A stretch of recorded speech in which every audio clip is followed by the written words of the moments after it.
श्रीपाद कह रहे हैं, यदि आपको प्यारे जू के नाम में, रूप में, लीलाओं में, धाम में रुचि नहीं उत्पन्न हुई तो तुम्हारा शास्त्र ज्ञान व्यर्थ गया। जोग कुजोग ज्ञान अज्ञानू, जहां नहीं राम प्रेम परधानु। वही श्याम है, वही राम है, एक ही परम तत्व विविध अवतार लेकर विविध भाव के भक्तों की भावना का पोषण करते हैं। यदि आप अभी रति को प्राप्त नहीं हो रहे, आपके अंदर निष्ठा नहीं आ रही है, अभी आप शास्त्र जाल में फंसे हुए हैं। पर धन्याति धन्य वो है जो शास्त्र जाल से मुक्त होकर परम उत्तमोत्तम प्रेम, महाप्रेम, माधुर्य, महामाधुर्य, ये वृंदावन सुख की चरम सीमा का रस देता है।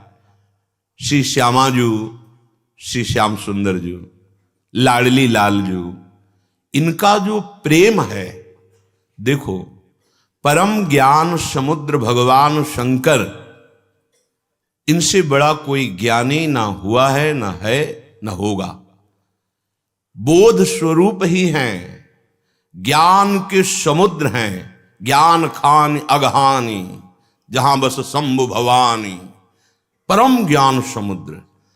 पर जब हमारे श्री लालजू महाराज लाडली जू के सहित अवतार लिए ब्रजलीला में और गोपी जनों के मध्य में महारास रस की वृष्टि की, तो इस रस में भींजने के लिए ज्ञान समुद्र भगवान शिव एक रात्रि के लिए गोपी स्वरूप होकर महारास में प्रवेश पाया। आप विचार करो, ब्रह्मानंद सुख को प्रदान करने वाले भगवान शिव छोटे छोटे जीवों को भी, जो तिर्यग योनि के हैं, मोक्ष पदवी प्रदान करते हैं, जो वाराणसी काशी में शरीर त्यागते हैं। ऐसे मोक्षाधिपति, मोक्ष देने वाले भगवान शिव प्रियालाल के अवतार लीला के महारास रस का रसास्वादन करने के लिए स्वयं गोपी बने। कैसा ये अद्भुत रस है। सर्वस्व जिसने अपने मन, बुद्धि, चित्त, अहम, शरीर, प्राण सबको समर्पित करके एकमात्र प्रभु को अपना मान लिया, इससे बढ़कर कोई निष्ठा नहीं है।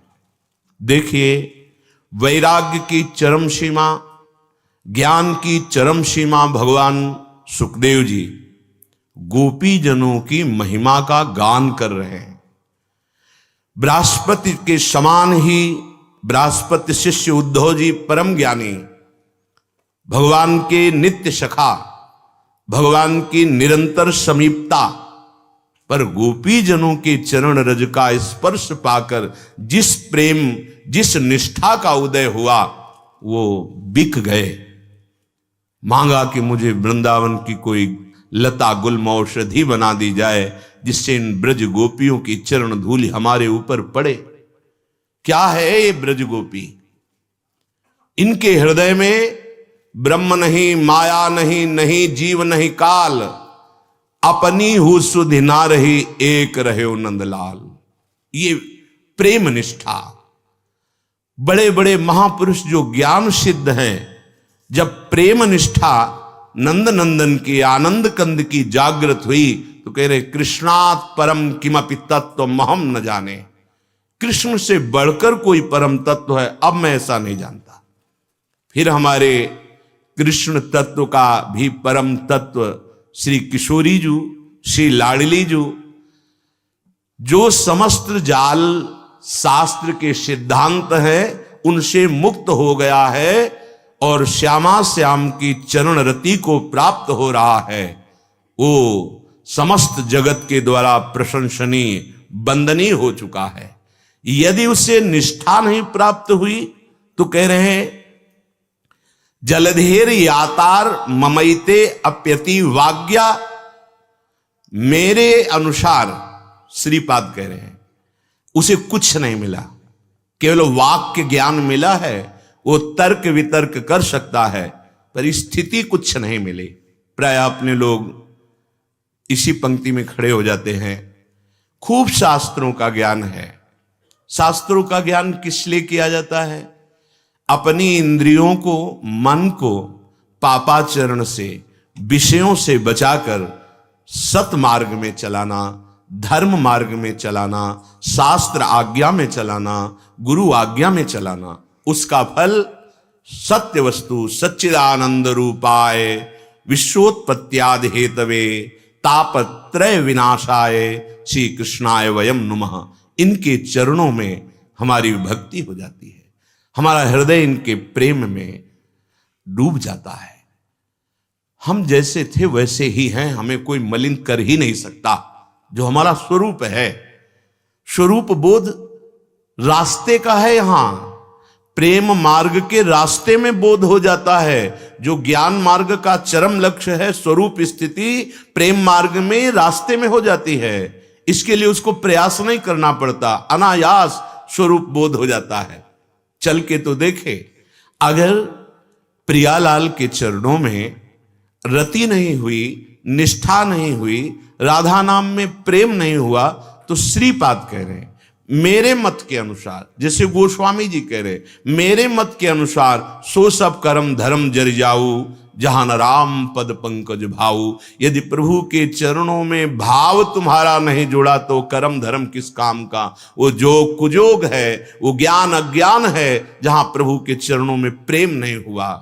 प्रेम ढाई आखर प्रेम के पढ़े सो पंडित होए। बहुत पोथी पढ़े, बहुत शास्त्रों का ज्ञान, पर भगवत प्रेम नहीं। तो श्रीपाद कह रहे मेरे मत में उसे कुछ नहीं प्राप्त हुआ। शास्त्र ज्ञान से काल पर विजय प्राप्त नहीं की जा सकती। शास्त्र ज्ञान का फल है तत्परा संहितेन्द्रिया। जो तुम्हें जानकारी मिली तत्पर हो जाओ और अपनी इंद्रियों को असत से हटाकर सत मार्ग में चलाओ, तब तुम्हें शुद्ध ज्ञान का अनुभव होगा जो परम शांति प्रदान करेगा।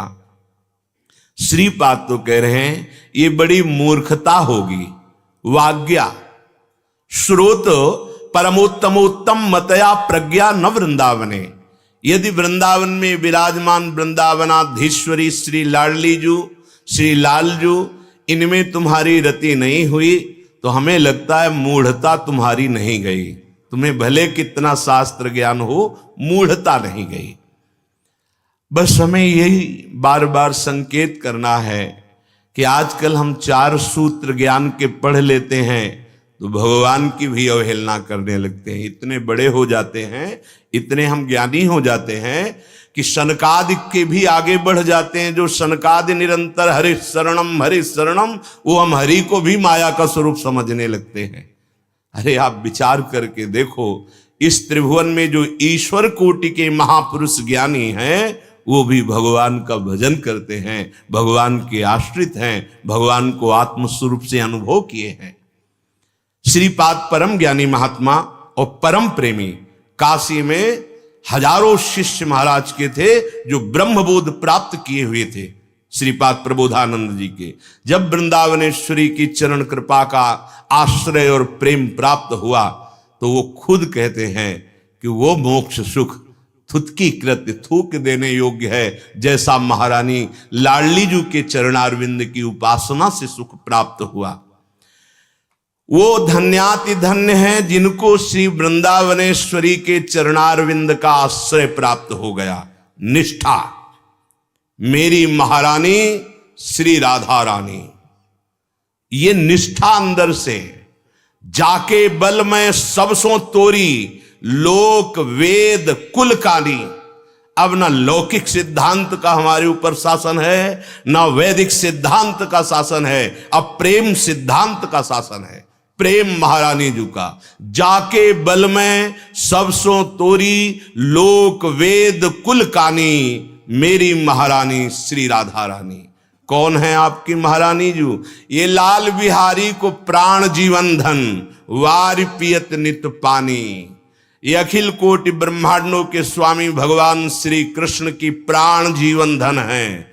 इनके जल वार करके वो पान करते हैं। लाल बिहारी को प्राण जीवन धन, वार पियत नित पानी मेरी महारानी श्री राधा रानी।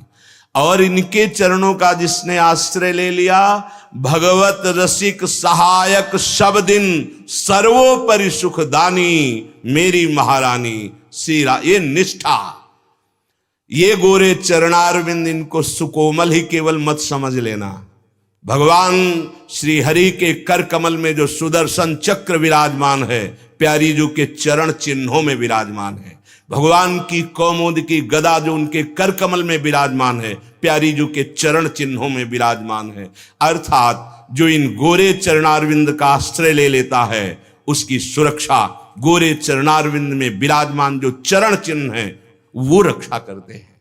हमारी प्यारी जो बहुत करुणामयी हैं, कितनी भी कैसा भी स्वभाव हो, इनका अपना स्वभाव काम करता है।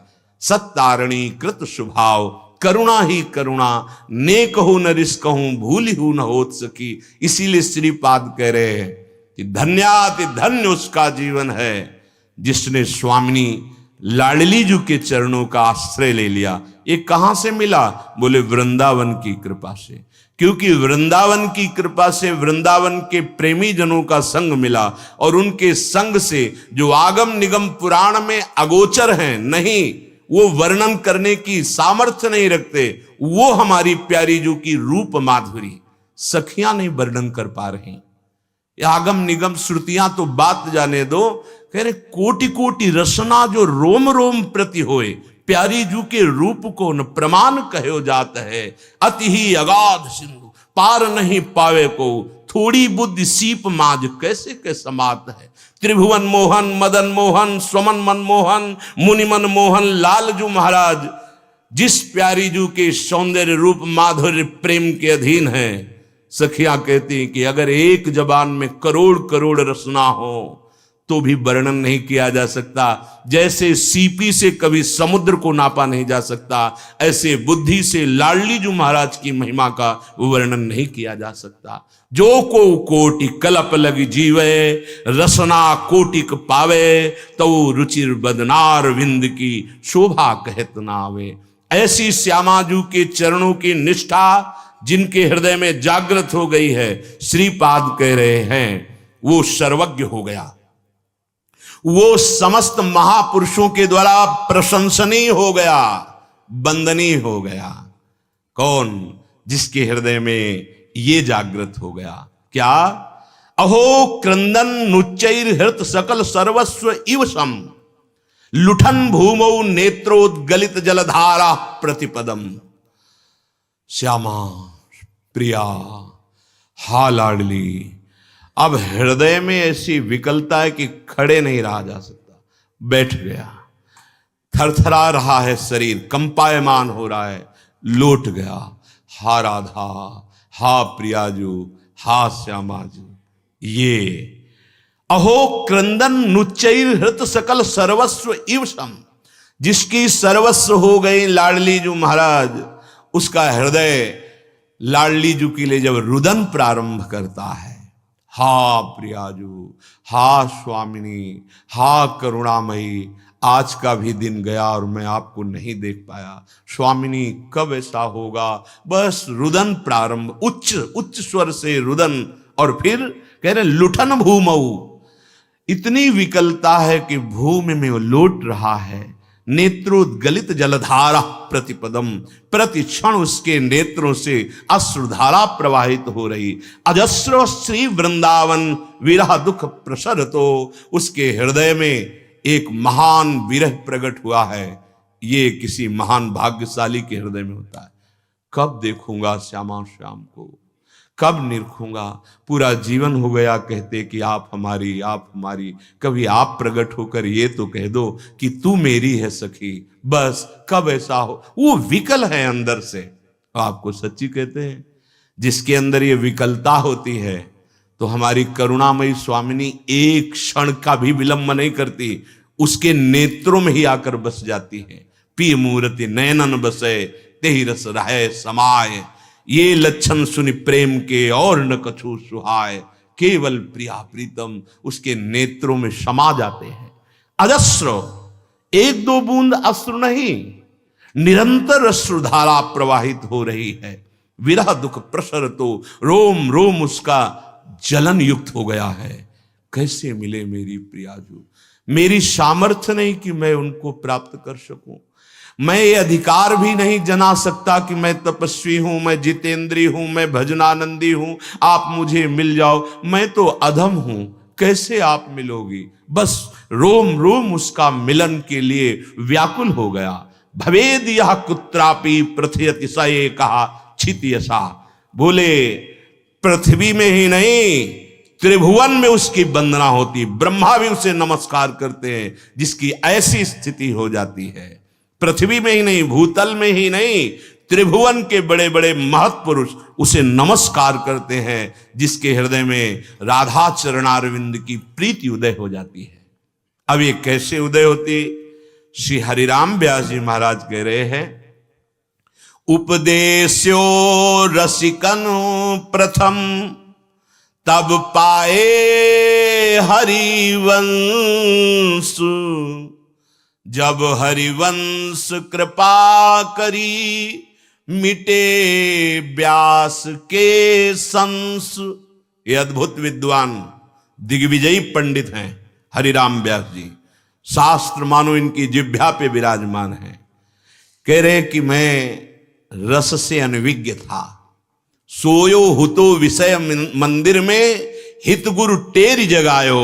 अब तो व्यास बिहार बिलोकत सुख नारद मुनि गायो। बड़े बड़े महत्पुरुष जिस रस का गान कर रहे हैं मैं उसका पान कर रहा हूं। बोले किसकी कृपा से, बोले हरिवंश चंद्र जू की कृपा से। राधे जू चरण शरण मन दीन हो, श्रीहित हरिवंश बतायो। अब मैं वृंदावन धन पायो।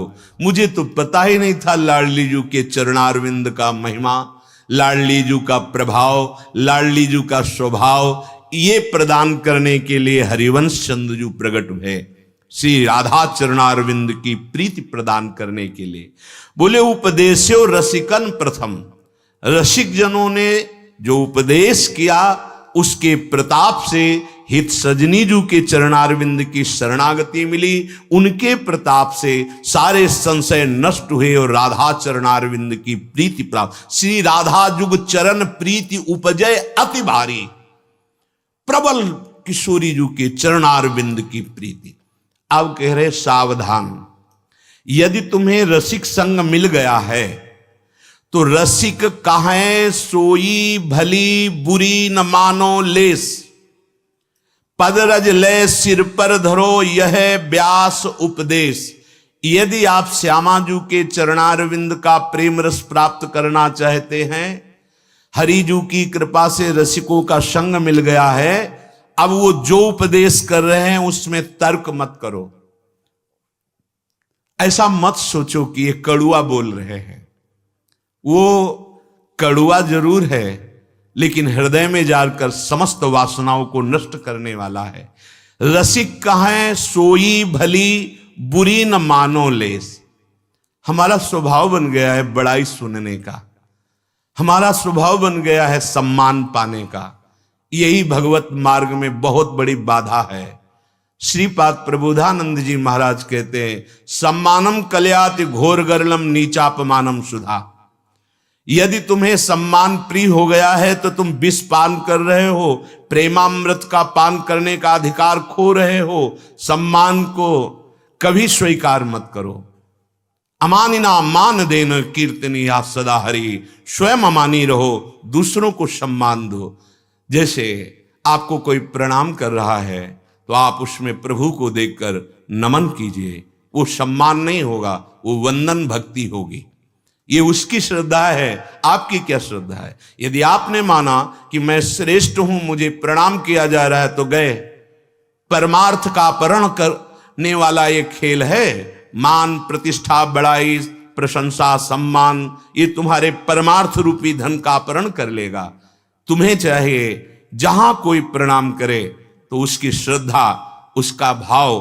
पर हमारी श्रद्धा क्या है, हम साक्षात प्रभु को देखेंगे। मेरे प्रीतम अब तुम चाहे जो छुपाव करो, मेरे नेत्रों से अब नहीं बच सकते, क्योंकि मेरे नेत्रों में गुरु चरण रज रूपी अंजन लग चुका है। आप ही आप हो, दूसरा कोई नहीं प्रीतम। और बंधन, ये बंधन भक्ति फंसने नहीं देगी सम्मान में। व्यास बड़ाई और की मेरे मन धिक्कार, रसिकन की गारी भली यह मेरो सिंगार। यदि कोई संसारी पुरुष बड़ाई कर रहा है, ये उसका भाव है। आप तो भगवान के अवतार हो, आप तो भगवान हो, आपको क्या है? आप क्या देख रहे हो? आपको आचार्य का क्या आदेश है? तृणते नीच अपन पो कहत, शुभ और अशुभ न जानहि। अपने को तृण से भी नीचा समझो। दूसरा क्या कह रहा है, ये उसके महान भाव हैं, प्रणाम करो। आप कहीं स्वीकार मत कर लेना उसके भाव, अपने भाव। तृणादपि सुनी चेन, असमय अधम सखा सुनो। अंदर भाव ये रहे, व्यास बड़ाई और की मेरे मन धिक्कार। अगर कोई आपकी बड़ाई कर रहा है, नहीं मैं इस योग्य नहीं हूं, अंदर से आना चाहिए, नहीं नहीं मैं इस, ये आपके भाव हैं, तो आप क्या अपने को देखते हैं? क्वा हम तुच्छा परम मधमा प्रणहो गर्ह कर्मा। कहा मैं तुच्छ अधम नीच, कि ये तो लाडली जू की महिमा, ये तो धाम की महिमा, ये तो गुरुदेव की महिमा। अपने में अगर तनिक भी मान स्वीकार किया तो फिर रसिकों की बात आपको चुभने लगेगी, अच्छा नहीं लगेगा, परमार्थ बिगड़ जाएगा। रसिकन की गारी भली यह मेरो सिंगार। जैसे श्रृंगारित होते हैं तो प्रीतम रीझ जाते हैं, तो हमारा श्रृंगार क्या होगा? हमारा श्रृंगार करने वाले रसिक सदगुरुदेव, वो हमारे दुर्गुण दुर्विचार अहंकार का नाश करके सद्गुण सद्विचार दैन्यता का श्रृंगार कर देते हैं। और यही दरबार दीन को आदर रीति सदा चले आई। हमारे प्रियालाल उसका स्वागत करते हैं, आओ गुरुदेव ने श्रृंगार कर दिया। रसिक गुरुदेव के वचनों में कभी हमें उत्तेजना नहीं आनी चाहिए कि ऐसा कठोर वचन क्यों बोले। वो कठोर वचन अंदर बैठा हुआ कोई दुश्मन है जो तुम्हारे परमार्थ का नाश करने वाला है, उस पर प्रहार किया जा रहा है। व्यास बड़ाई और की मेरे मन धिक्कार, रसिकन की गारी भली यह मेरो सिंगार। इसीलिए रसिक कहां सोई भली, बुरी न मानो लेस, पद रज ले सिर पर धरो यह व्यास उपदेश। हरिराम व्यास जी कह रहे मेरा उपदेश मान लो। रसिक महापुरुष जो कह रहे हैं उसको आप स्वीकार कर लो। कहीं तुम उनके वचनों में प्रतिकूल बात मत सोचो कि ये कड़वा क्यों बोल रहे हैं, इन्होंने अपमान क्यों किया। ऐसा नहीं है। जो सब में अपने प्रभु को देखते हैं वो अपमान क्यों करेंगे। आज उन्होंने करुणा करके मुझे प्रभु नहीं अपना बच्चा माना है, इसलिए वो मुझे डांट रहे हैं, इसलिए मुझे वो दलदल से निकाल रहे हैं। करुणा देखनी चाहिए। उनको क्रोध नहीं आता, क्रोध होता है कामना पे। कामा संजायते क्रोधा, और जिसके अंदर काम है वहां प्रेम कैसे हो सकता है, और जहां प्रेम है वहां कामना कैसे हो सकती है? नहीं। जो तुम्हें क्रोध दिखाई दे रहा हो क्रोध नहीं है, वो कृपा है।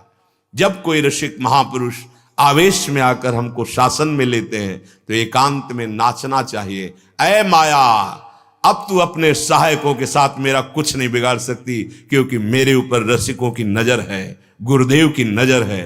आहा, आज मैं धन्याति धन्य हो गया कि वो समदर्शी महापुरुष पक्षपात करके मुझे डांटा। इसका मतलब मुझे अपना माना। जब उन्होंने अपना मान लिया तो अब मेरा परम मंगल ही होगा, अब मेरा परम सुधार होगा। पर यदि ऐसा नहीं होता तो हम उनके वचनों में प्रतिकूलता देखने लगते हैं। तुम्हारा अपमान, तुम्हारा सम्मान, यही तुम्हें को बांधे हुए था। आज गुरुदेव मुक्त कर रहे हैं, उस अहम से मुक्त कर रहे हैं। हरिराम व्यास जी कहते हैं, यदि आपने रसिकों की बात मान ली तो तुम्हें पद्मासन लगा के बैठने की जरूरत नहीं पड़ेगी।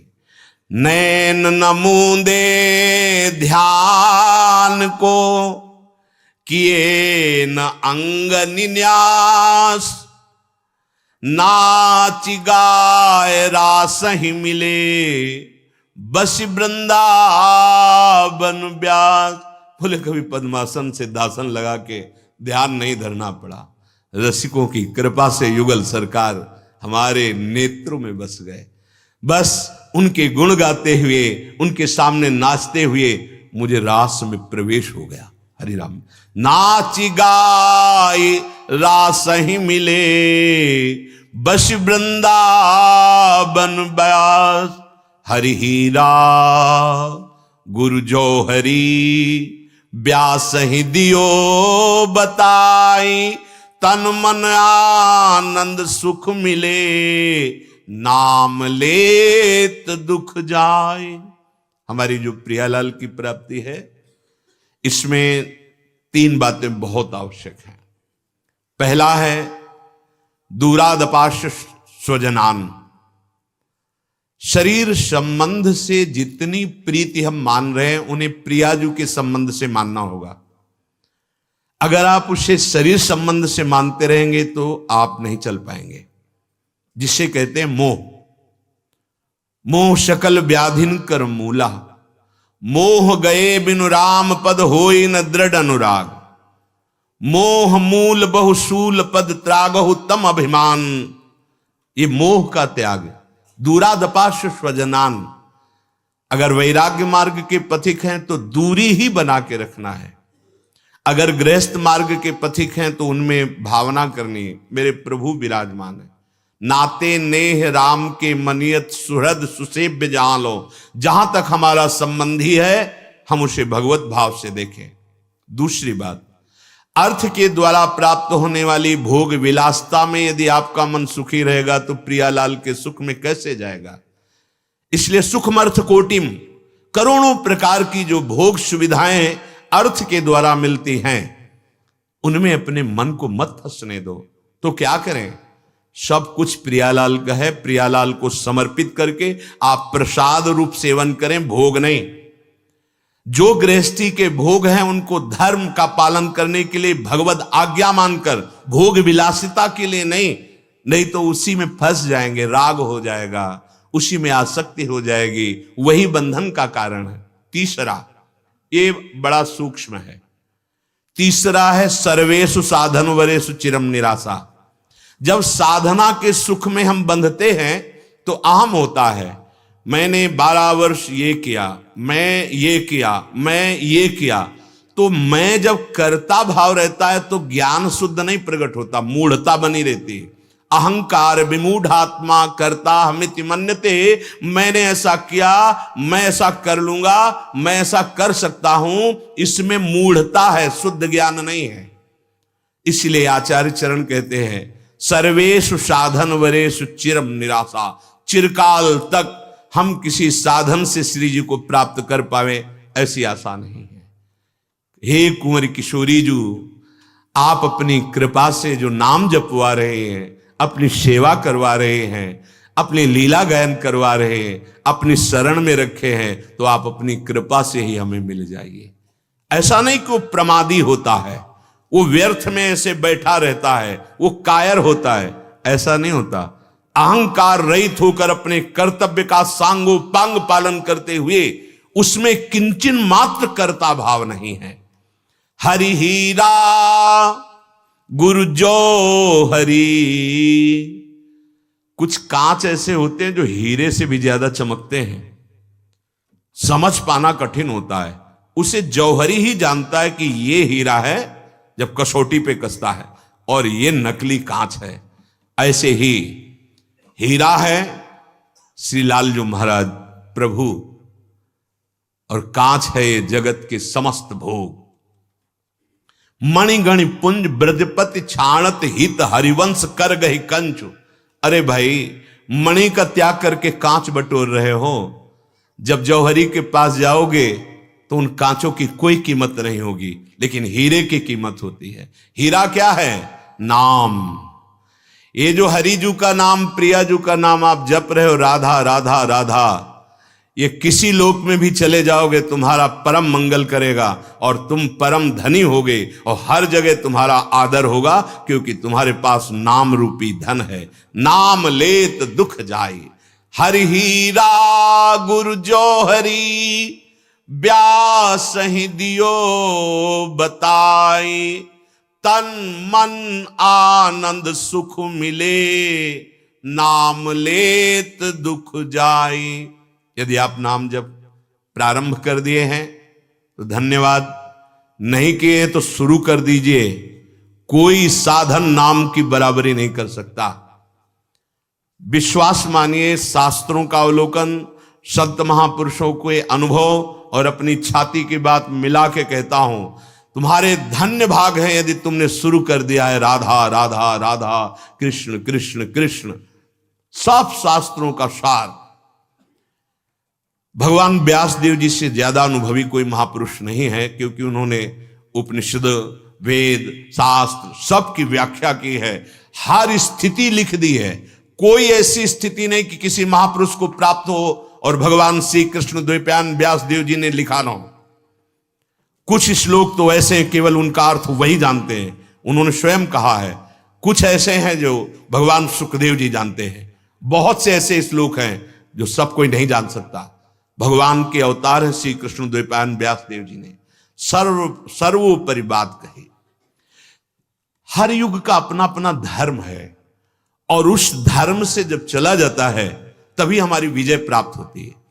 कृतयुगे ध्यायते विष्णु, त्रेतायाम यजतै मखै, द्वापरे परिचर्यायाम कलौ तद्धरि कीर्तनात्। कभी हम सोचे कि कलयुग में ध्यान के द्वारा या यज्ञ के द्वारा या विशेष सेवा पद्धति का विस्तार करके तो सिद्धि नहीं मिलने वाली।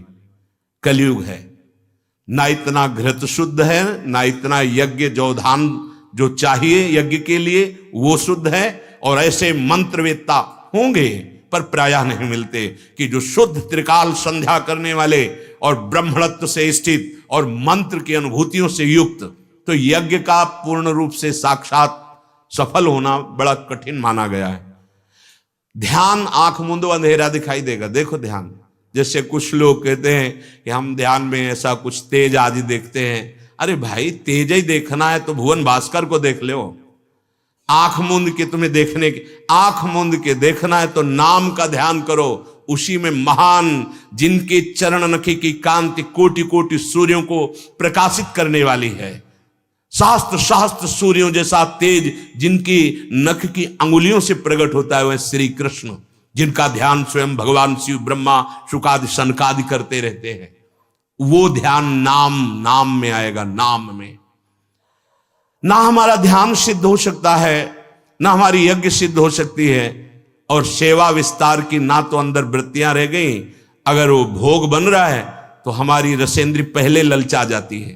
प्रभु के भोग लगाने के पहले ही जल्दी लगाओ, ठंडा ना हो जाए, नहीं तो स्वाद चला जाएगा। अंदर से वृत्ति देखो, अब एक ही रह गया है, राधा राधा राधा। कलौ तद्धरि कीर्तनात्, नाम संकीर्तनम यस्य सर्व पाप प्रणाशनम। तन मन आनंद सुख मिले, नाम लेत दुख जाए। जा सुनाम भव भेषज, हरन घोर त्रैशूल। सोई कृपाल तुहि मोहि पर रहो सदा अनुकूल। वो भगवान श्री हरि हम पर और आप पर सदा अनुकूल रहे। क्या कि अपनी भव समुद्र की अमोघ औषधि नाम में प्रीति करवा दे।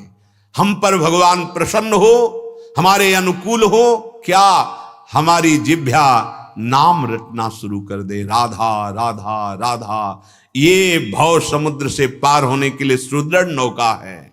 ये भव रोग का नाश करने के लिए अमोघ औषधि है नाम। व्यास बहुत कृपा करी, दीन्ही भक्ति अनन्य। अब यहां ध्यान देने योग्य बात कह रहे हैं। नाम भगवान के अनंत है, हम हर नाम एक साथ नहीं जप सकते। जो नाम हमें गुरुदेव ने दिया है उसे सबीच कहते हैं। गुरुदेव ने नाम सुकृत धन अपनी जीवन अतिहित मान देत वरदान, मुझे वरदान दे दिया है, राधा राधा राधा राधा। अब हमारा कुछ बने या बिगड़े, गति हो या दुर्गति हो, मुझे कोई प्रश्न नहीं। मंत्र मूलम गुरु वाक्यम। बस जिद्दी स्वभाव बनाइए और पकड़ लीजिए एक नाम। एक नाम त्रैलोकय तारे, जो न ले सो जन्म हारे। राधा राधा राधा। देख लीजिएगा, जो गुरुदेव ने नाम दे दिया है उस नाम को अमृतमय मानकर पकड़ लीजिए, अपनी बुद्धि मत लगाइए। वही राम है, वही हरि है, वही कृष्ण है, वही नृसिंह, वही वाला, वही कच्छप, वही सब रूपों में है। पर गुरुदेव ने जो हमें नाम दिया है वही नाम, और जो आराध्य देव का रूप दिया है वही इष्ट भाव। व्यासे बहुत कृपा करी, दीन्ही भक्ति अनन्य, कुलकृत सब साचो भयो, जहां भयो उत्पन्न। जो गुरुदेव ने कृपा करके हमें नाम दिया हम उसके अनन्य हो जाएं। जैसे आचार्य श्री हरिवंश महाप्रभु कहते हैं, रसना कटो जो अन रटो, निरख अन फुटो नयन, श्रवण फुटो जो अन सुनो, श्री राधा जस बैन। मेरी जबान कट जाए जो राधा के सिवा और कुछ बोलूं, कान फूट जाए जो राधा यश के सिवा और कुछ सुनूं, मेरे नेत्र फूट जाए जो राधा के सिवा और देखना चाहे। बलिहार है, ये अनन्यता है। जैसे गोस्वामी श्री तुलसीदास जी महाराज कह रहे हैं, बने तो रघुबर ते बने और बिगड़े तो भरपूर, तुलसी और अंते बने ता बनबे पे धूल। बने तो रघुनाथ जी से बने और बिगड़े तो रघुनाथ जी से, हमें और से बने ऐसी बनने पर धूल पड़े। इसे कहते हैं अनन्यता। ये किसी बिरले के हृदय में जागृत होती। हरिराम व्यास जी कह रहे, हम पे बहुत कृपा हुई, अब महारानी जी की अनन्यता हमें प्राप्त हो गई, लाडली जी की। और कुलकृत सब साचो भयो, उसका परिवार तर जाएगा। ओहो, नाम प्रसंग कहे तो उपदेश, जहाया धर्म धन्य सो देश, धन्य सो कुल जेहि जन्म भयो, धन्य सो तात धन्य सो माय। सेवक जी महाराज कह रहे हैं, जहां नाम का उपदेश सुना और नाम जापक ने नाम को पकड़ा, नाम जपना शुरू किया, तो धन्य है वो देश जहां उसका जन्म हुआ, धन्य है वो कुल जहां उसका जन्म हुआ, धन्य है वो माता पिता जिसका वो पुत्र बना। अब सबका मंगल हो जाएगा। शास्त्रों में तो कहा गया 21 पीढ़ियां तर जाती है। भगवान शिव भी कह रहे हैं, सो कुल धन्य उमा सुन, जगत पूज्य सुपनीत। वो कुल संपूर्ण जगत का पूजनीय हो जाता है जिस कुल में भगवान का नाम जापक भक्त प्रकट होता है। कुलकृत सब साचो भयो, जहां भयो उत्पन्न, उस वो घर तीर्थ हो जाता है जहां भगवान का भक्त पैदा हुआ। मेरे मन आधार प्रभु श्री वृंदावन चंद, नित प्रतिबस सुमिरत रहो, व्यास ही मन आनंद। मन को आनंद देने के लिए हम कितने पाप करेंगे, कब तक करते रहेंगे। ये दुष्टता की हद हो गई, बढ़ता चला जा रहा है गलत मार्ग। ये पियो, ये खाओ, ये करो तो हम तुम्हें आनंद दे देंगे। आज तक इस गलत सलाहकार ने कभी आनंद का अनुभव नहीं कराया, केवल तड़पन, जलन, वासना और पाप कर्म कराता रहा। अब नहीं, अब मेरे मन आधार प्रभु श्री वृंदावन चंद। अब हमारे मन का आधार विषय भोग नहीं, हमारे मन का आधार वृंदावन चंद श्री युगल सरकार है। अब रात दिन इनके नाम का सुमिरन करता रहता हूं, अब पाया आनंद। नित प्रति यह सुमिरत रहो, व्यास ही मन आनंद। मन को यदि आनंद देना चाहते हो, जो चाहत है नित्य सुख और मन को विश्राम, हित ध्रुव हित सो भजत रहो, पल पल श्यामा श्याम श्यामा श्याम, आनंद आ जाएगा। ये खान पान विश्राम भोग, ये आनंद नहीं, समय नष्ट किया जा रहा है। आनंद एक बार उत्पन्न होगा, कभी नष्ट नहीं होगा। जो प्रारंभ होता है, अंत होता है, वो आनंद नहीं होता। आनंद अखंड होता है, अविनाशी होता है, शाश्वत होता है।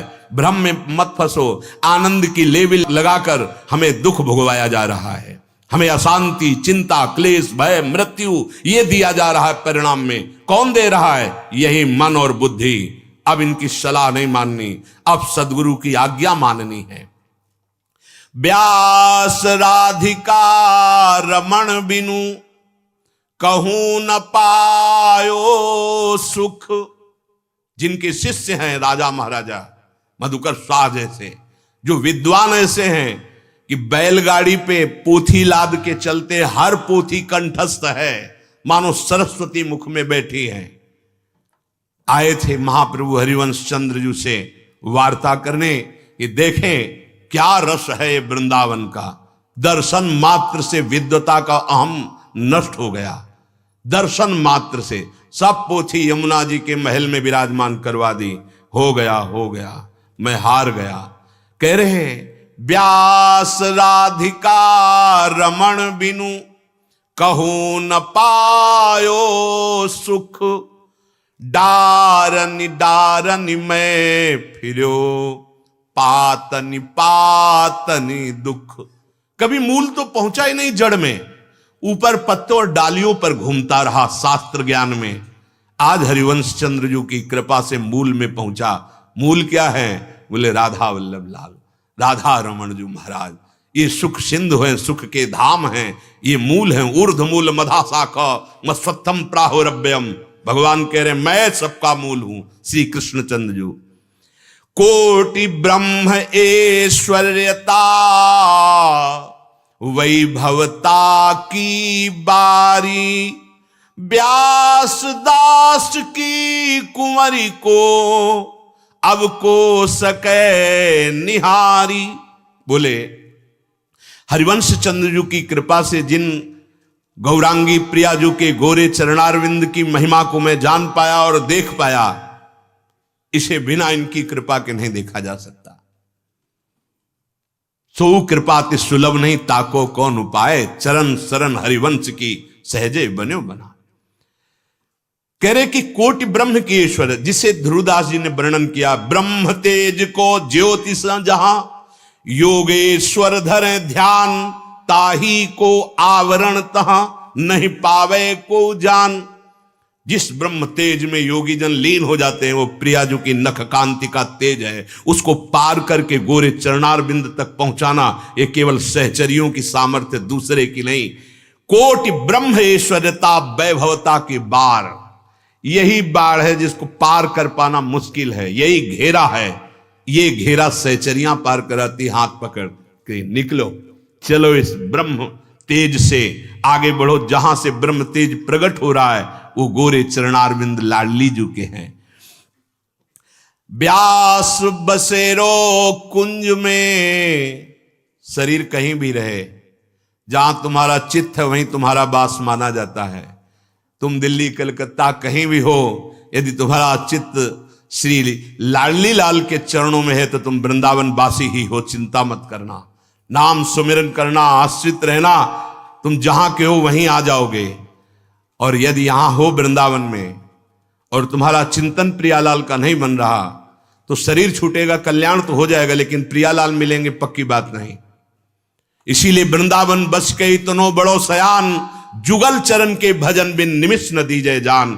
एक सेकेंड भी प्रियालाल का विस्मरण नहीं होना चाहिए। और यदि यही बात आप दूर रह के करते हो तो आपको चिदानंद वृंदावन का निरंतर नित्य वास मिलेगा। चाहे जहां हो, शरीर रहते हुए तुम्हें वृंदावन का अनुभव होने लगेगा कि हमारे उर वृंदावन।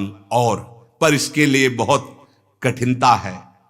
जहां माया की बाहुल्यता है, प्रपंच की बाहुल्यता है, वहां श्यामा श्याम का निरंतर सुमिरन कर पावे सो बहुत बहादुर है। नहीं, एक एक क्षण में ऐसे दृश्य आते हैं, ऐसी घटना आती है कि हम प्रभु को भूल जाते हैं। अगर आप चिंतन प्रियालाल का कर रहे हैं तो आप कुंज में ही वास कर रहे हैं। कुंज में वास करते हुए भी यदि चिंतन संसार का कर रहे तो हृदय जलेगा। आप कुंज में वास नहीं कर रहे। तन मन के बन से, ये दोनों बातें कही गई। तन भी वृंदावन में अगर है और मन भी वृंदावन में है तो तुम्हारा पक्का वास। और अगर तन तुम्हारा संसार में है, मन वृंदावन में, तो पक्का वास। तन तुम्हारा वृंदावन में, मन संसार में, तो कच्चा वास। खास बात है तुम्हारा चिंतन क्या बन रहा है। हरिराम व्यास जी कह रहे कि वही सबसे बड़ा रसिक है। व्यास बड़े हरि के जना, हरि को अर्प्यो आप, निष्दिन अति उल्लास मन, मुख में हरि जस जाप। ये खास बात, सबसे बड़ा महान भागवत कौन है?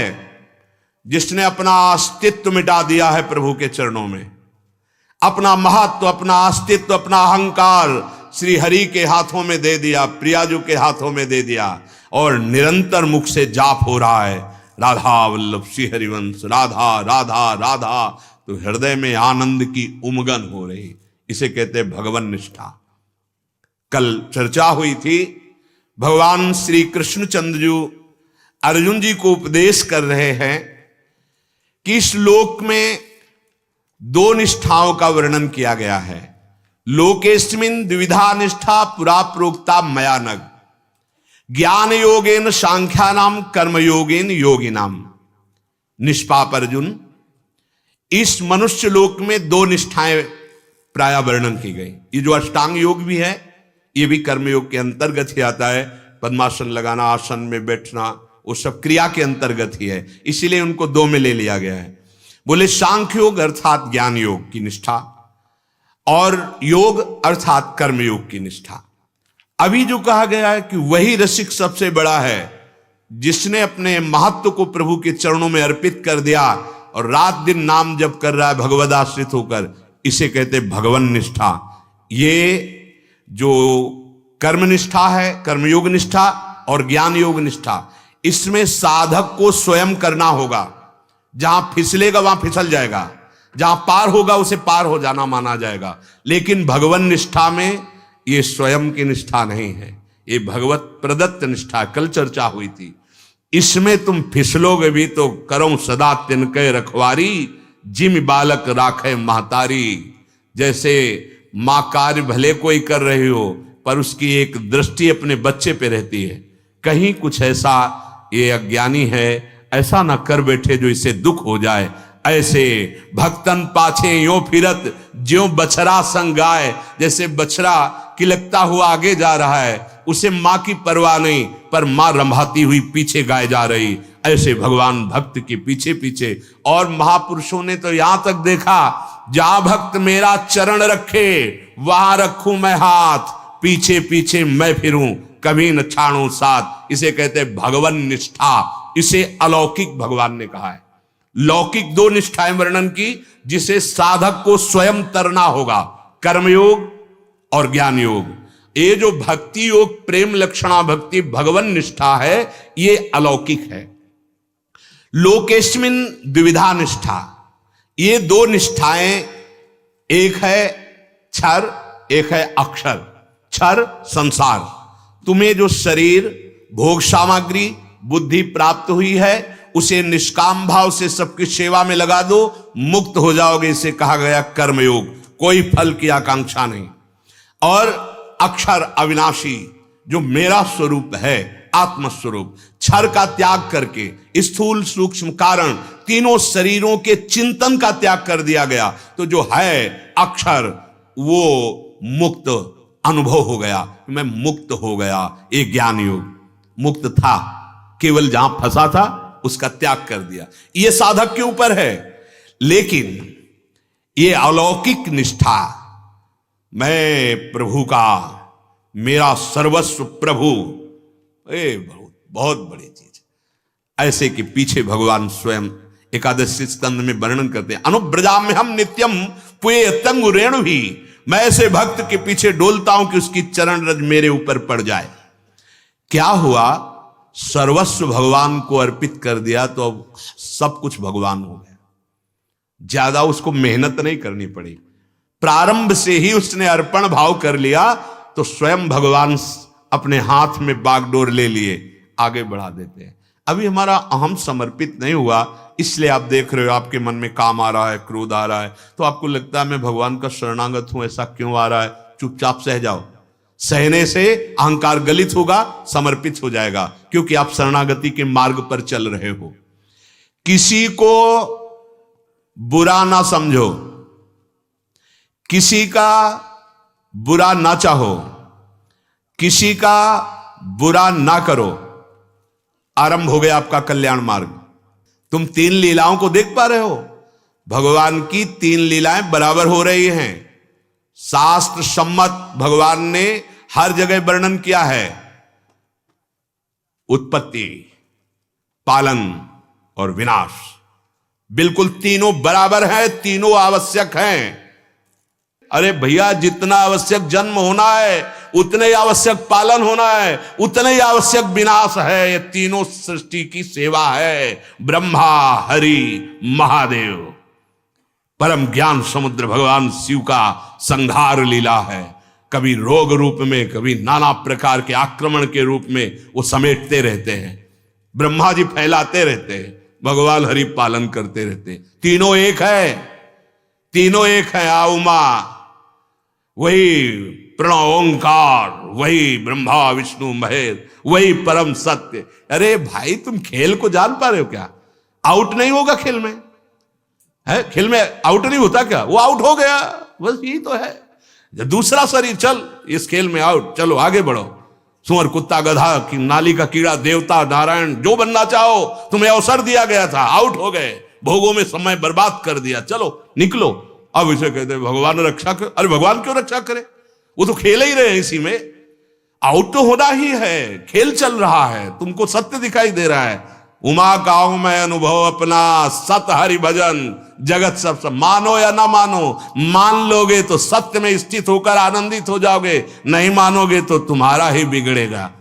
अरे तू खुद फंस गया, बंधु कीर मरकट की नाई, वो तो अंदर से रोकता है, फंस मत। हे अज्ञानी, भगवान को दोष देते हो। किसका ऐसा हृदय है जिसको भगवान प्रेरित ना करते हो कि ए तू गलत जा रहा है? कोई नहीं शिकायत कर सकता। भगवान तुम्हारे हृदय में बैठ के कहते हैं मत कर, ये गलत है। माना तुमने, फंस गए, अब फंसते चले जा रहे हो। बोले भगवान ने फंसा दिया। नहीं, तुम्हारा अज्ञान तुमको फंसाता चला जा रहा है। और जब तुम वास्तविक जान जाओगे तो वही निकलोगे जिसकी खोज करने गए थे। हमारी बात मान लो, ये बहुत बढ़िया भाग्य है जो अध्यात्म की बात सुनने को मिल रही है। अगर इसको स्वीकार कर लो तो जीवन मुक्तता की तरफ कदम बढ़ जाएंगे। अधर्म आचरण करोगे, नास्तिकता फैलाओगे अपने चित्त में, तो बंधते चले जाओगे। हमारी प्रार्थना मान लो, निकल चलो। ये माया है जो तुम्हारी बुद्धि को दोषारोपण के मार्ग में बढ़ा रही। ध्यान दीजिए, किसी को बुरा ना समझो। यंत्र बुरा है, बिजली उसमें बुरी नहीं है। बिजली, वही बिजली एक जगह साधुता, एक जगह असाधुता, एक जगह गर्म हीटर और एक जगह एकदम एसी। बिजली वही है। बिजली देखो, कारण तत्व को देखो, मुक्त हो जाओगे। क्रियाएं देखोगे, फंस जाओगे। बात समझ लो। ना समझ में आवे तो जब समझ में आवे तब समझ लेना। प्रार्थना हमारी है, मानना आपको है। मान जाओगे तो जान जाओगे, जान जाओगे तो मुक्त हो जाओगे। नहीं मानोगे, किसी का कुछ बिगाड़ोगे नहीं, अपना बिगाड़ लोगे। अपना ही बिगाड़ना होता है। अगर हम किसी का बुरा करने चले तो बुरा बाद में उसका होगा। मेरा अभी सोचते ही बुरा शुरू हो गया। किसी को बुरा ना समझे, किसी का बुरा ना चाहे, किसी का बुरा ना करे, परम सुख की यात्रा प्रारंभ हो गई। मेरा कुछ नहीं है, मेरे को कुछ नहीं चाहिए, मेरे को अपने लिए अब कुछ नहीं करना, क्योंकि मैं जान गया कि मैं अविनाशी हूं। आ गए, नजदीक आ गए मंजिल के। मेरा सर्वस्व मेरे प्रभु ने स्वीकार कर लिया।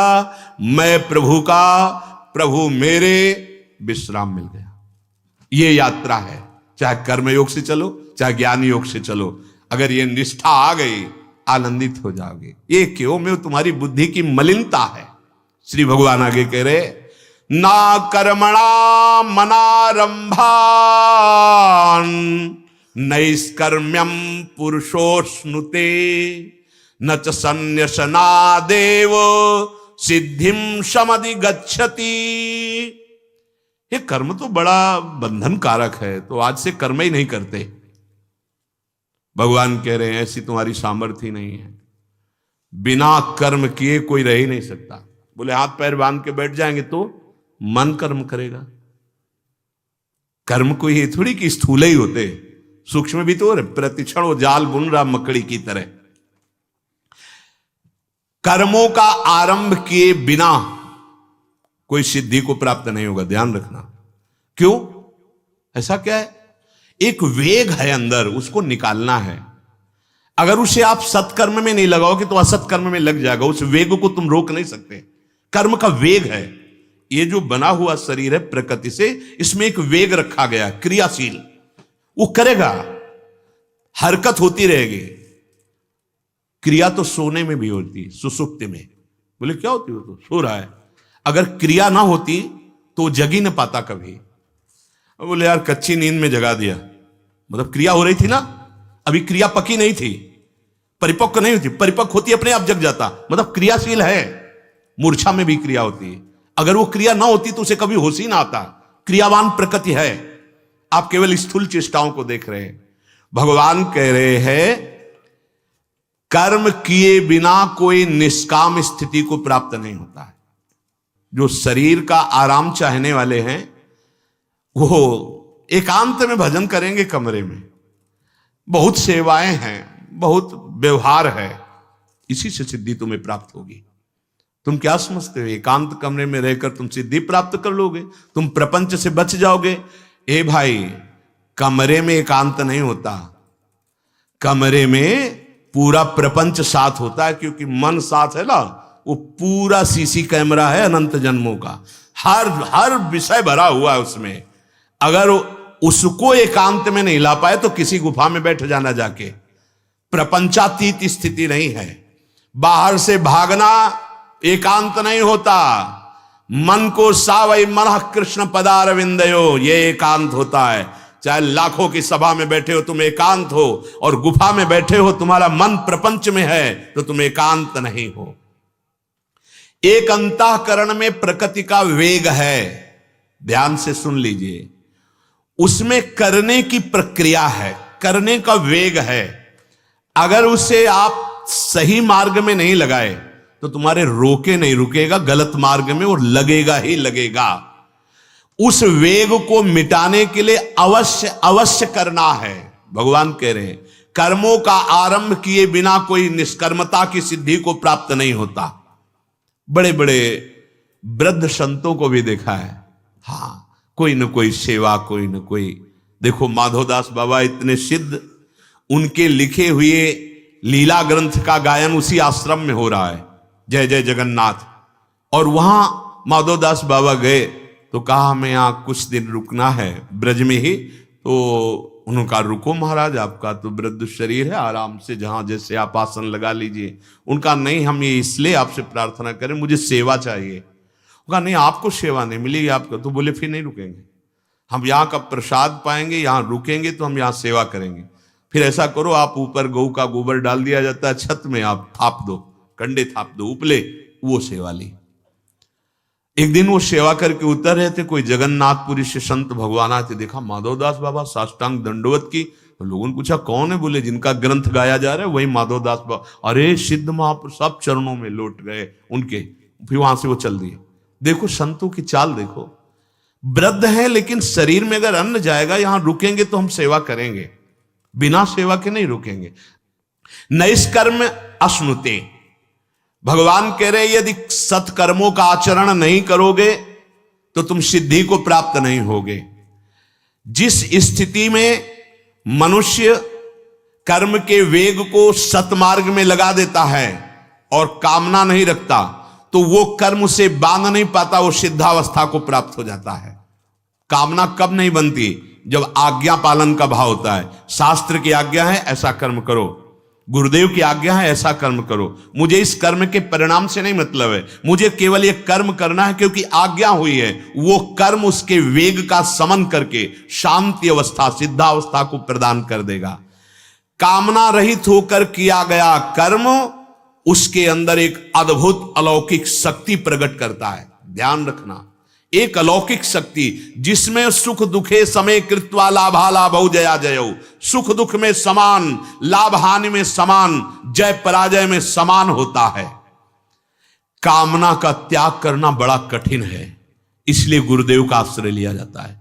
गुरु कृपा से प्रदत्त साधन से जब ज्ञान उदय होता है, तब जैसे छोटा बच्चा जब बड़ा होता है तो वो सब प्लास्टिक के खिलौनों में उसकी रति नहीं होती, ऐसे ही जिसके अंदर ज्ञान जागृत होता है तो ब्रह्मादिक के भोग सब विषम लागत ताई, नारायण ब्रज चंद की लगन लगी है जाई। इसलिए ये कभी मत सोचना कि मैं कर्महीन होकर बैठूंगा तो सिद्ध हो जाऊंगा। तब तक जब तक तुम्हारी कामनाओं का शमन ना हो जाए, अहंकार समर्पित ना हो जाए, भरपूर प्रयास होकर सत्कर्म करो, फिर आगे फिर स्वाभाविक होगा, कर्ता भोक्ता भाव रहित होगा। न च संन्यासना देव सिद्धिम समधिगच्छति। भगवान कह रहे हैं कि यदि तुमने कर्म योग का अनुष्ठान नहीं किया तो निष्कर्मता की तरफ आप नहीं बढ़ पाएंगे। अनुष्ठान करने पर ही इसीलिए आप देखो बड़े बड़े महापुरुष भी लगे रहते हैं, समाज सेवा, भगवत सेवा आदि आदि आदि। इस जीवन का परम लाभ है दूसरों को सुख पहुंचाना, दूसरों का मंगल करना, चाहे सामग्री और बुद्धि के द्वारा या तपस्या और भजन के द्वारा। यदि ऐसा किया तो वेग समन हो गया और आप अपने स्वरूप में स्थित हो गए। सांख्य योगी भी करता है कर्म, लेकिन वो अहंकार रहित होकर करता है। कर्म योगी कर्म करता है समर्पण भाव से, सुख देने भाव से, दोनों मुक्त हो जाते हैं। एक साधक का स्वभाव बन जाता है, ध्यान देना, जब वो ये सोचता है कि मुझे तो अब भगवत प्राप्ति करनी है तो अब मुझे ये सब सांसारिक कार्य नहीं करने, क्या भगवान मना कर रहे हैं, ध्यान दीजिएगा। सांसारिक कार्यों को छोड़कर वो भागना चाहता है। जैसे अर्जुन जी, युद्ध नहीं करूंगा, सन्यास ले लूंगा। बहुत सूक्ष्म विषय है, ध्यान देना। भागने की कहीं जरूरत नहीं, कुछ भी बदलने की जरूरत नहीं। तो आपने क्यों बदल लिया? क्योंकि मेरे भाग्य में ये मार्ग था। भगवत प्राप्ति के लिए आवश्यक नहीं है भेष बदलना, आवश्यक है उद्देश्य बदलना। अब भगवान ने दो मार्ग बनाए हैं, तो कोई उधर चलेगा, कोई इधर चलेगा, है तो दोनों एक मार्ग के ही पथिक। चाहे गृहस्थी से चलो, चाहे वैराग्य वृत्ति मार्ग से, पर अपने अपने मार्ग के अनुसार चलो तो सिद्धि अर्थात भगवत प्राप्ति दोनों को समान होती है। साधक में एक कमी हो जाती है, जब वो शास्त्र पढ़ता है, सत्संग सुनता है, तो उसका मन सोचता है इतना प्रपंच क्यों करूं जब संसार झूठा है, छोड़ो इसको सबको और भाग चलो किसी गुफा में एकांत में। भगवान मना कर रहे हैं, जैसे अर्जुन जी कह रहे हैं, जब हमको आप घोर कर्म में लगा रहे हो, सिद्धि ज्ञान से होती तो हमको ये क्यों लगा रहे हो? अभी पीछे प्रश्न किया था और पहले ही कह दिया था कि हम सन्यास ले लेंगे, हम युद्ध नहीं करेंगे। भगवान कह रहे नहीं, सन्यास नहीं, युद्ध कर। अब यहां बहुत ध्यान से सुनना, ये दोनों प्रकार के साधन बताए गए हैं, ज्ञान योग और कर्म योग, पर सिद्धि दोनों की एक ही होती है। सुख दुख को सहना, मान अपमान को सहना, लाभ हानि को बराबर सहना, जय पराजय को बराबर मानना। जब तक ये नहीं आता तब तक माना नहीं जाता कि आप साधक हैं। देखो सेवक जी महाराज महामाधुरी प्रेम रस में कह रहे हैं, शत्रु मित्र समझानी, मान ईमान अपमान सम, दुख सुख लाभ न हानि, यह जो कृपा हरिवंशी। चाहे जिधर मार्ग में चलो ये आपको क्रॉस करना पड़ेगा, ये स्थिति आपको हृदय में लानी पड़ेगी। तो आज से ही सहना सीखो, मिटाना नहीं। हमारा सारा प्रयास रहता है कोई जंतुर बांध दे कि दुख मिट जाए। ये दुख जंतुरों से मिटने वाला नहीं, ये तुम्हारी क्षमता में होना है। भजन करो और इतने क्षमतावान बनो कि सह कर निकल जाओ, तो जीवन मुक्त हो जाओगे। मिटाने में समय मत लगाओ, ये अपने आप मिट जाएगा। आगमा पाइनो अनित्यास, ये नाशवान है, टिकी नहीं सकते। जैसे दिन नहीं टिका, रात आ गई तो रात नहीं टिकेगा, दिन आ जाएगा। इसके लिए क्यों भजन नष्ट करते हो? क्षमता। अर्जुन जी कह रहे हैं कि मैं कर्मों का स्वरूप से त्याग कर दूंगा, युद्ध नहीं करूंगा। साधक में यही कमजोरी हो जाती है। हम एकांत में बैठकर भजन करेंगे, कर लो एकांत में। क्या करोगे एकांत में? एकांत में मनी राम के अनुसार चलोगे, क्योंकि आप आज्ञा पर नहीं हैं। लक्ष्य को वेद पाना बहुत कठिन है। लक्ष्य को वही वेद पाता है जे गुरु चरण रेणु अनुरागी, ते लोकहु बेदहु बड़भागी। जे गुरु चरण रेणु सिर धरहि, ते जन सकल विभव वश करहि। गुरु प्रसन्न साहब अनुकूला। आज तक किसी सिद्ध महापुरुष का जो लीला में प्रवेश पाया हो, बिना गुरु कृपा के नहीं। उपदेश कर लेना, प्रवचन कर लेना, प्रवचन सुन लेना, यह साधारण बात है। असाधारण बात है स्थिति में होना। कर्मों के त्याग से सिद्धि नहीं होगी, कर्मों के फल त्याग से सिद्धि होगी। कर्म करो, शास्त्री जो भगवान आज्ञा कर रहे हैं, जिसको जहां जो आज्ञा वैसे कर्म करो, उसके फल में समान भाव ले आओ। अगर आपकी हार होती है तो जय जय, जीत होती तो जय जय, सुख मिला तो जय जय, दुख मिला तो जय जय, इसका परिणाम क्या होगा? आप इस संसार चक्र के दुख से सदा सदा के लिए मुक्त हो जाएंगे। सत और असत का विवेक जागृत हो जाना चाहिए। जो साधक है उसे समझ लेना चाहिए कि ये जो हम क्रियाएं कर रहे हैं, इन क्रियाओं से मुझे कुछ नहीं चाहिए, पर मुझे करना है क्योंकि अंदर वेग है।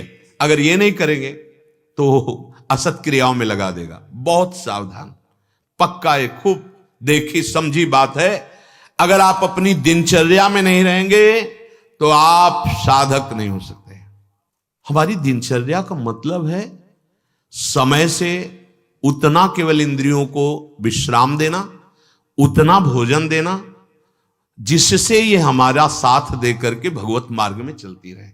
अब हम वैरागी हैं, हमारी पूरी प्रत्येक सेकंड की चेष्टा रहेगी अपने आराध्य देव में समर्पण, एक एक वृत्ति, हर क्रिया का वेग।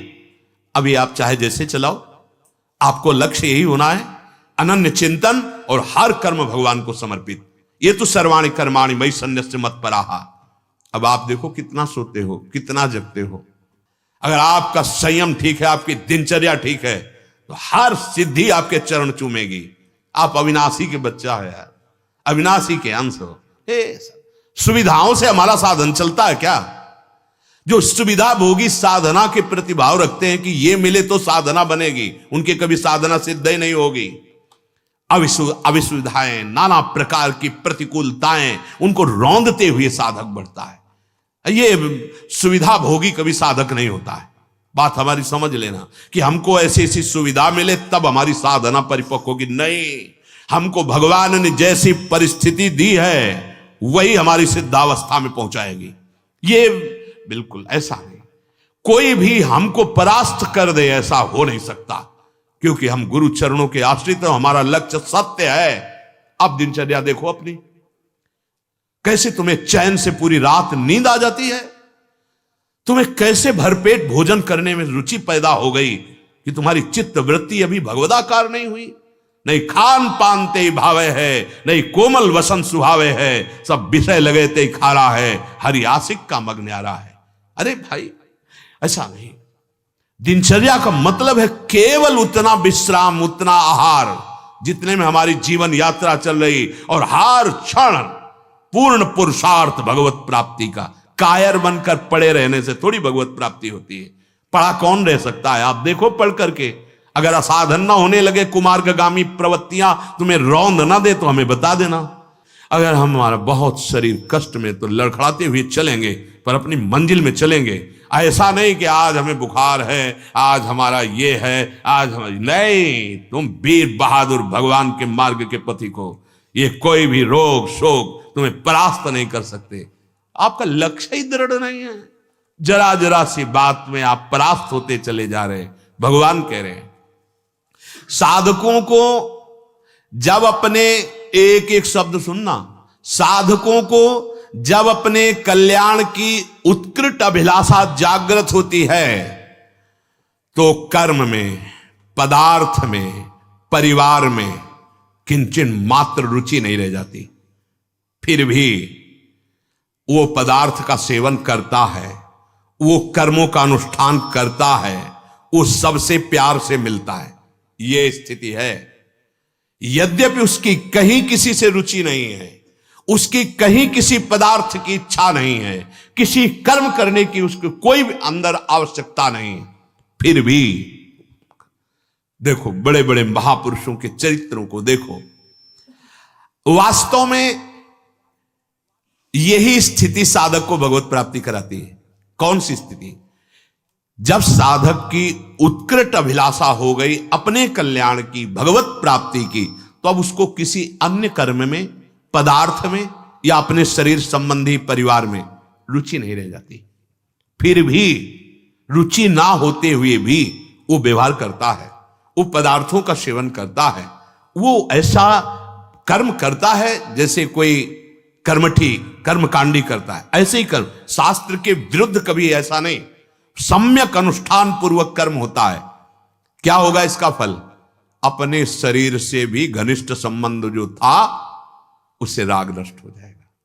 ये बात देखो, यदि आपने ऐसा नहीं किया और केवल ये 3 बातें आ गई, क्या अब मुझे कर्म में रुचि नहीं रह गई, पदार्थों में रुचि नहीं रह गई और हमें परिवार में रुचि नहीं रह गई, तो आपकी शरीर की घनिष्ठता पुष्ट हो जाएगी।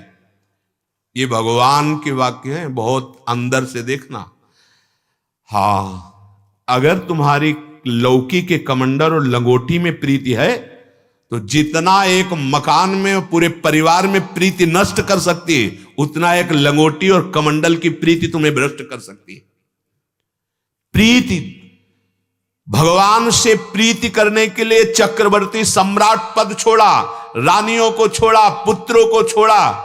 कौन है? भगवान ऋषभ देव जी के पुत्र श्री भरत जी महाराज। तो एक हिरण में प्रीति हो गई, अगला जन्म हिरण का बन गया। अरे भाई ये खेल है, बहुत सावधानी से देखो। यहां समझा रहे हैं भगवान, जहां कोई अपने कल्याण या भगवत प्राप्ति की उत्कृष्ट अभिलाषा से युक्त होता है, उसकी रुचि कर्म में, पदार्थों में और शरीर संबंधियों में नहीं रहती, पक्का नहीं रहती, अरुचि।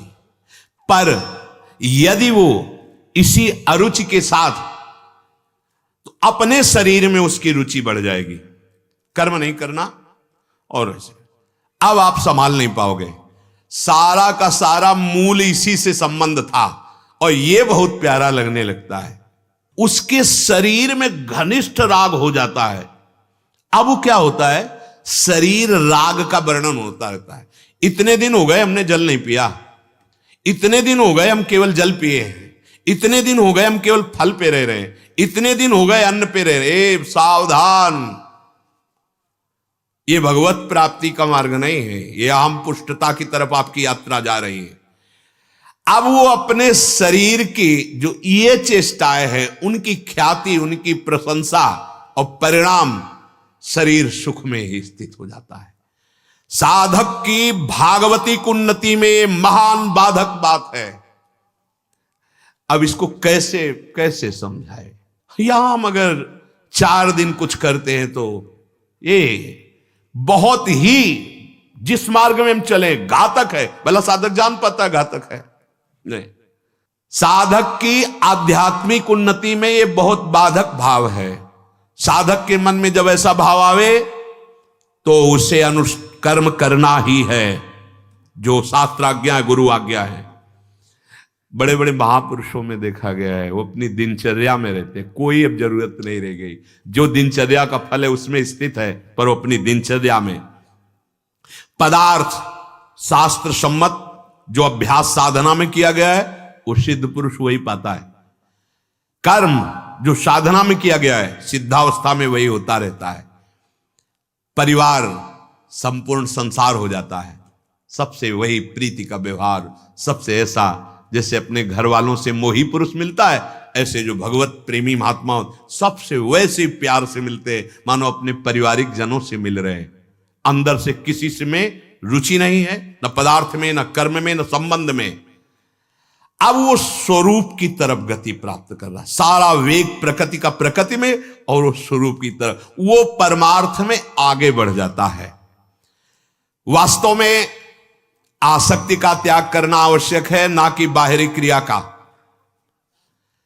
उत्कृष्ट वैराग्य अंदर छुपा के उससे आसक्ति का नाश करना। बाहर साधारण पुरुष की तरह रहो, साधारण कर्म कर रहे, सबसे मिलजुल रहे व्यवहार में, अंदर उत्कृष्ट वैराग्य, किसी से रुचि नहीं, ना किसी कर्म फल से, ना किसी भोग से, ना किसी व्यक्ति से।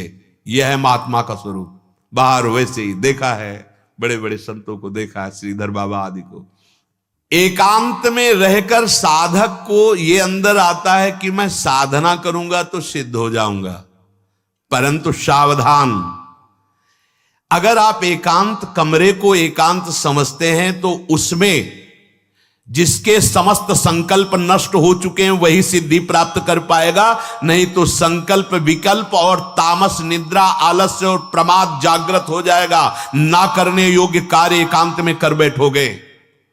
ये अनुभवी महापुरुषों के वचन हैं और मार्ग में चलने वाले पथिकों के अनुभव की बातें हैं।